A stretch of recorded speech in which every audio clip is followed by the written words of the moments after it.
વડાપ્રધાન નરેન્દ્ર મોદીની પ્રેરણાથી 2014માં યુનાઇટેડ નેશન દ્વારા 21મી જૂનને આંતરરાષ્ટ્રીય યોગ દિવસ જાહેર કરવામાં આવ્યો છે અને 2015થી આ દિવસને વિશ્વના દેશમાં આંતરરાષ્ટ્રીય યોગ દિવસ તરીકે ઉજવાય છે, જે અંતર્ગત 10મા આંતરરાષ્ટ્રીય યોગ દિવસ સ્વયં અને સમાજ માટે યોગની થીમ પર જિલ્લાના વિવિધ સ્થળોએ હજારોની સંખ્યામાં જામનગરવાસીઓ આંતરરાષ્ટ્રીય યોગ દિવસની ઉજવણીમાં ઉત્સાહભેર જોડાયા હતા અને યોગ પ્રાણાયામ કર્યા હતા. આજે સમગ્ર વિશ્વમાં 10મો આંતરરાષ્ટ્રીય યોગ દિવસ મનાઈ રહ્યો છે. વિશ્વના લગભગ 193 જેટલા દેશોમાં આજે યોગ દિવસની ઉજવણી થઈ રહી છે. આપણા યશસ્વી વડાપ્રધાન શ્રી નરેન્દ્રભાઈ મોદીએ યુનોમાં એક પ્રસ્તાવ મૂક્યો.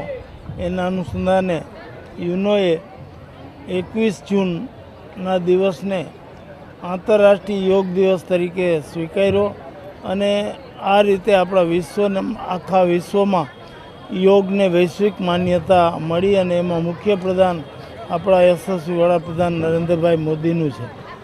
તમે બધા જાણો છો, યોગથી મન સ્વસ્થ રહે છે અને તન પણ સ્વસ્થ રહે છે.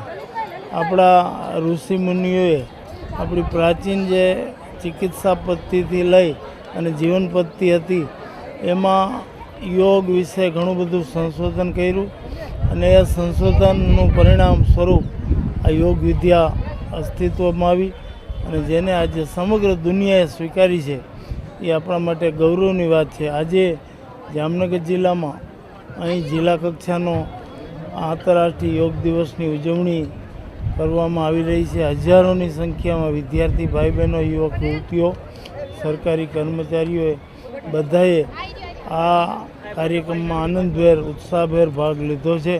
મને પણ ખૂબ આનંદ થયો. મેં પણ હાજરી આપી અને આ સારા એવા ખૂબ સફળ કાર્યક્રમના આયોજન માટે હું જિલ્લાના વહીવટીતંત્રને ખૂબ